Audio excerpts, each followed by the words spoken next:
S Alam, আবার সে কুখ্যাত S আলমের কাণ্ড। এস আলমের একটা বিদ্যুৎ প্ল্যান্ট আছে বাঁশখালীতে, গন্ডামারায়। বাঁশখালী মানে চিটাঙে, চিটাং মানে এটা ইয়ের তীরে, এটা সমুদ্রের তীরে।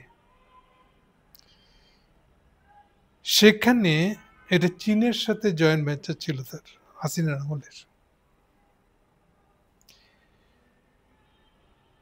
এই ব্যাংকের কিস্তি, সরি, এই প্রজেক্টের কিস্তি পরিশোধ করতে হয় তাকে। এখন চলছে চতুর্থ কিস্তি। তার এই বিদ্যুৎ প্রকল্প, বিদ্যুৎ প্ল্যান্ট সম্প্রতি তার কিস্তি শোধ করেছে বাংলাদেশ ব্যাংকের পারমিশন ছাড়া। কথা খেয়াল রাখবেন ভালো করে। কোন ব্যাংকের মাধ্যমে? সরকারি রূপালী ব্যাংকের মাধ্যমে। মজা না? ব্যাংকটা হলো সরকারি রূপালী ব্যাংক, এর উপরে আছে বাংলাদেশ ব্যাংক। দুটোই সরকারি অর্থে বলতে পারি আমরা। কিন্তু ব্যাংকের অনুমোদন ছাড়া, বাংলাদেশ ব্যাংকের অনুমোদন না নিয়েই তৃতীয় ও চতুর্থ কিস্তির টাকা তারা শোধ করেছে।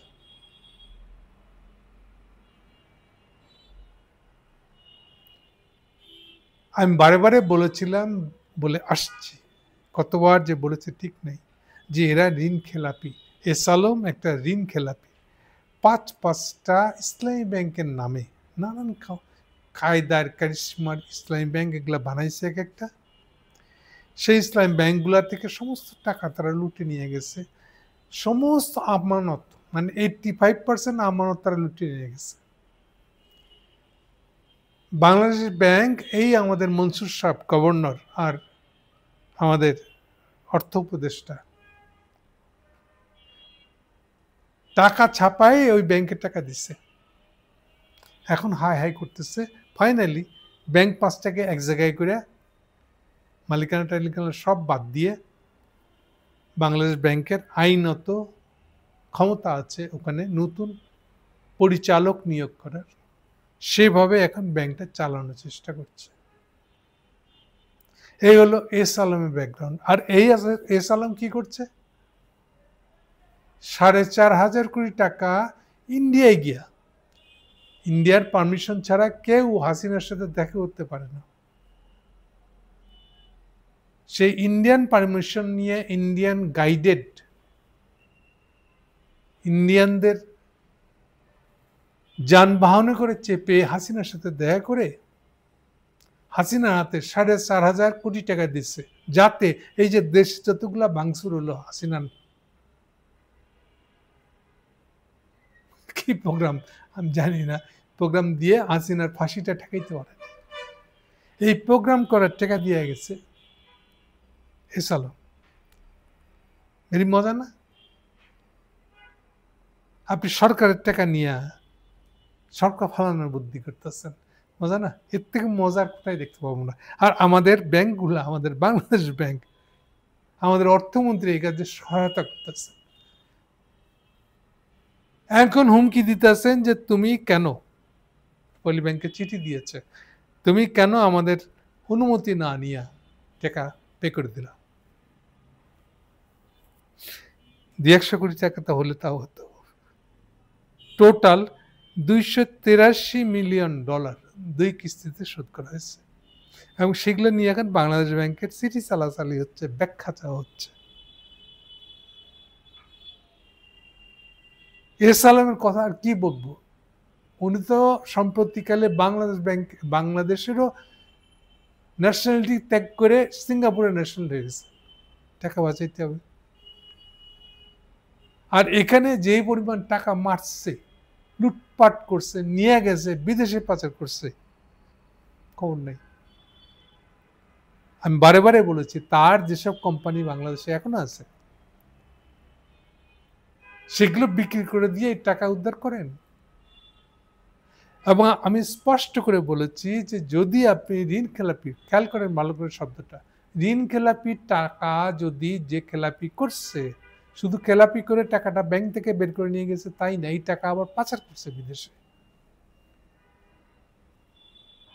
তাদের উপরে যদি কন্ট্রোল না আনতে পারেন, তাদের সম্পত্তি বিক্রি করে এই খেলাপি ঋণ যদি উদ্ধার করতে না পারেন, বাংলাদেশের অর্থনীতি কখনোই ভালো হবে না, মুদ্রাস্ফীতি কখনোই নামানো যাবে না।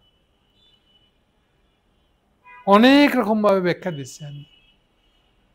আর যেই পণ্যের দাম 2 টাকা কমাবেন, পরের দিন দেখবেন যে 10 টাকা বাড়ছে। এটা এরকম ভাবে চলতে থাকবে। আর এই 10% মুদ্রাস্ফীতি মানে হলো এর ডাইরেক্ট চাপটা গিয়ে যাবে গরিবের উপরে, স্বল্প আয় মানুষের উপরে যাবে এই চাপটা। তাদের কমাইতে কমাইতে এখন তো মাছ বাদ গেছে, শেষে ঠেকছিল এটা আপনার যেগুলা চাষাবাদের মাছ। চাষাবাদের সবচেয়ে সহজ যেটা, মানে এটা মাছ না অন্য কিছু হবে আর কি, পাঙ্গাস। এখন ওইটাও ফালাই দিয়ে তাকে ডিম খেতে হচ্ছে। সে ডিমের দামও তো চড়া, কোনোটার দামের ঠিক নেই। এই অবস্থায় তার এখন 60% চলে যায়, আয়ের 60% চলে যায় শুধু খাওয়া জোগাড় করতে। এই হচ্ছে গরিব মানুষের অবস্থা। এই অবস্থাটা কখনোই ভালো হবে না যদি না আপনি মুদ্রাস্ফীতিটা নিয়ন্ত্রণে না আনতে পারেন। এত কিছু পরিষ্কার করে বলে দেওয়ার পরেও আবার এই এস আলমের ইয়ে কম না, প্রভাব কত দেখেন। নতুন এটা গজাইছে নাবিল গ্রুপ, আপনারা অনেকে দেখেছেন। স্টার নিউজ বলে একটা নতুন চ্যানেল, আমি খোঁজ করে জানলাম এটা হলো নাবিল গ্রুপ। নাবিল হলো সাইফুল ইসলাম, মানে আমাদের এস আলমের ওর ছা যতগুলো আছে না, মানে ওর ঘরে ওর প্রশ্রয়ে গড়ে উঠেছে এমন কিছু কোম্পানি আছে চিটাগাঙে, তাদেরই একটা হলো নাবিল গ্রুপ। যেটা ও নিজে করতে চায় না, এটা নিশা। আর নিজে করার ক্ষেত্রে সমস্যা আছে, এটাই নাবিল গ্রুপকে দিয়ে বলে যে এটা তোরা কর, আমি বলে দিতেছি। এইভাবে চলছে নাবিল গ্রুপ, এটা দিয়ে চলতেছে। আমার জানা মতে এই আমাদের মনসুর সাহেব গভর্নর চিটাং বাংলাদেশ ব্যাংকের অফিস ভিজিট করার নামে এই নাবিল গ্রুপের সাথে মিটিং করছে। আর কত করবেন আপনারা? আপনার বাংলাদেশের ব্যাংক, মানে বাংলাদেশ ব্যাংক পাহারা দিবেন আপনারা? আছে আপনাদের মুরদ?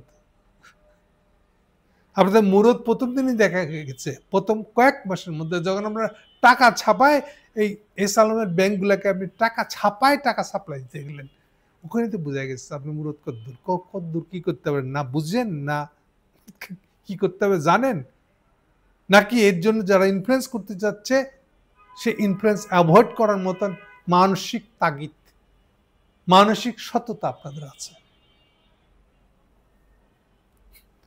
আমি বারবার বলছি, আমাদের ইউনূস সাহেব তো অর্থনীতিবিদ বলে দাবি করেন, সবাই জানে উনি চিটাগাং ইউনিভার্সিটির টিচার ছিলেন, তার মাইক্রো ক্রেডিট অর্থনীতির প্রজেক্ট। উনি এই ব্যাপারগুলো কি, না এটা আমার ব্যাপার না, এটা তো আমি দায়িত্ব দিছি আমাদের অর্থ উপদেষ্টাকে, এর ভিতরে আমি যাব না, এরকম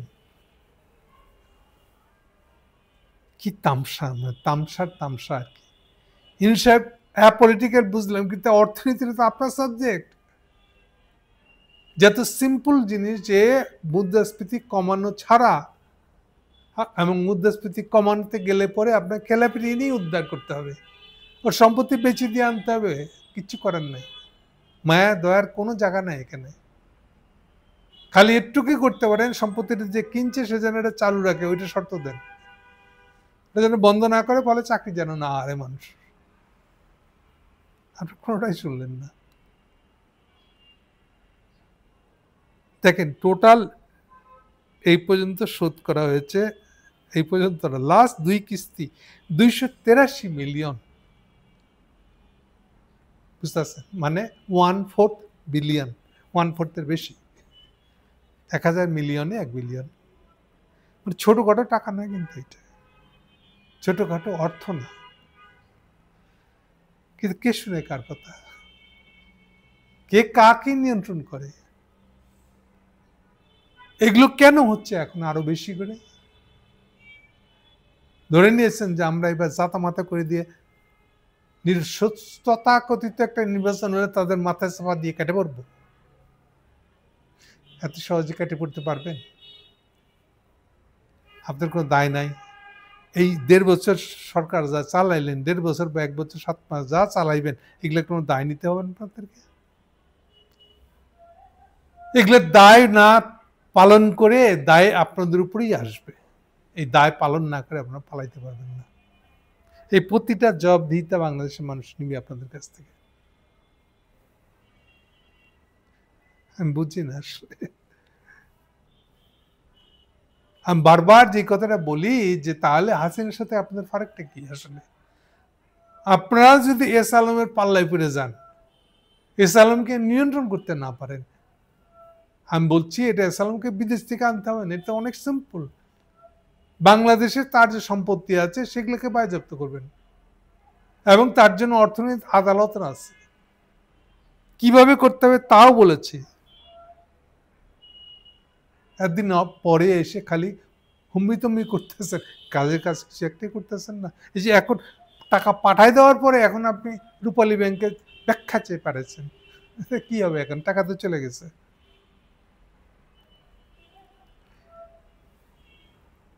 তাহলে রূপালী ব্যাংক এটা তো সরকারি ব্যাংক, এটাও আপনাদের কন্ট্রোল মানে না, তাই হয়ে গেছে। তার প্রাইভেট ব্যাংকগুলোর কি অবস্থা আল্লাহ জানে। তার মানে দেখা যাচ্ছে ওইদিকে বাজারে শুরু হয়েছে এস আলমের টাকা নিয়ে আমাদের সালাউদ্দিন সাহেব একেবারে চকরিয়া পেকুয়া মাথায় ঘালতেছে, বিপ্লব করে এলাইব, ইলেকশনে বিজয় তারা এসেই গেছে। তার উপরে বাজারে ছড়াইছে সে নাকি পার্টির সেক্রেটারি নতুন প্রধানমন্ত্রী হবে। কি সাংঘাতিকতা! এস আলম জয় জয়কার, হবু সরকারও সে আসবে এবং সে চলে এসে এবার তার জগৎ তো এইসব দায়গুলো আছে, এগুলো সব মাফ করে দিবে। এগুলো চলতেছে, এ জবাব কে দিবে? ইউনূস সাহেব নিজেই কি মনে করেন না এগুলা জবাবদিহিতার জন্য উনি দায়ী, ওনার জবাব দেওয়া উচিত? উনি কি ভাবছেন এগুলোর জন্য চোখ বন্ধ করে থাকলে উনি এই দায় থেকে এড়াতে পারবেন?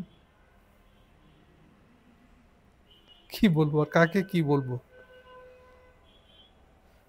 এটুকু শিওর থাকি আমি অন্তত একটা জিনিস শিওর, এগুলোর সম্পর্কে জবাবদিহিতা ছাড়া